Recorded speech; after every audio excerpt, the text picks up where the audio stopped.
Dès le mois de janvier, Madagascar a entendu parler sans trop s'en préoccuper de l'épidémie du coronavirus en Chine, avec pour seule mesure à l'époque de cesser les liaisons aériennes directes avec la Chine. Une fois que l'épidémie atteint l'Europe, des voix pressantes se sont élevées pour cesser également les liaisons aériennes avec le continent européen. Et enfin, le 13 mars dernier, le président de la République a annoncé cette fermeture prévue pour le 19 mars, avec plus ou moins 3500 arrivants sur le territoire national dans ce laps de temps qui devait permettre également aux Malgaches encore à l'extérieur de revenir sur le territoire. 20 mars, le président a annoncé la présence du Covid-19 à Madagascar avec 3 cas confirmés parmi ses passagers et décrétant l'interdiction de regroupement de foule avec l'annulation également de tous les événements à caractère public. 22 mars dernier, le président de la République a donc décrété l'état d'urgence sanitaire ainsi que le confinement partiel de la population de la capitale et de la ville de Thomas. Un couvre-feu a été instauré, un couvre-feu qui prend effet dès 20 heures. Donc plus d'écoles, plus d'églises, plus de transports en commun ni de taxis, plus de taxis-brousses non plus arrivant ou en partance. Les marchés n'ouvrent que jusqu'à midi et enfin les voitures circulant ont besoin d'une autorisation. Les entreprises essentielles sont les seules à pouvoir encore continuer à fonctionner et ce en service minimum. Le reste doit recourir au télétravail ou bien simplement fermer.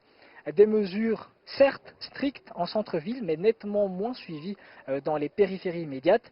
Le centre de commandement opérationnel Covid-19 a également été créé et qui supervise d'ailleurs toutes les actions puisque ce centre est fonctionnel depuis le 23 mars dernier.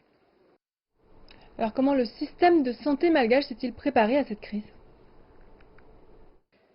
Le système de santé est ce qu'il est, aucune préparation particulière, mais le personnel de santé s'est vite mobilisé face à l'épidémie à Madagascar, même si les moyens sont juste encore les moyens du bord. Le président de la République a annoncé des infrastructures capables de recevoir jusqu'à 800 malades et des soins pour 2000 patients.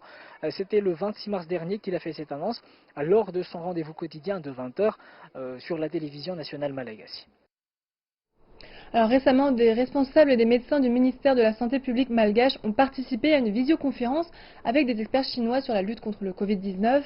La Chine a fait don à l'Union africaine de matériel médical et de kits de dépistage. Les fondations Jack Ma et Alibaba ont fait don à Madagascar de masques et de kits de dépistage qui ont déjà été réceptionnés. Quel regard portez-vous sur la coopération entre la Chine et Madagascar durant cette pandémie de coronavirus ? Oui, les masques et les kits de dépistage ont été réceptionnés par le président de la République en personne le 25 mars dernier. La communauté chinoise à Madagascar, par le biais donc des opérateurs chinois, a également offert 200 millions d'ariars en numéraire au centre de commandement opérationnel Covid-19, donc le CCO. Certes, toute aide est la bienvenue, mais également Madagascar tient à tracer sa propre voie, notamment au niveau des chercheurs de l'IMRA comme de la CNARP, des moyens faits pour chercher un remède à la portée de tous les Malgaches, surtout vu que le niveau de vie des Malgaches est assez encore précaire. Et vous, en tant que journaliste, comment vous organisez-vous pour continuer à transmettre les informations sur l'épidémie ? TV Plus Madagascar, en ce moment, est en service minimum avec une équipe réduite sur le pont. Nous abattons un travail de 3 pour une personne avec une relève tous les 14 jours.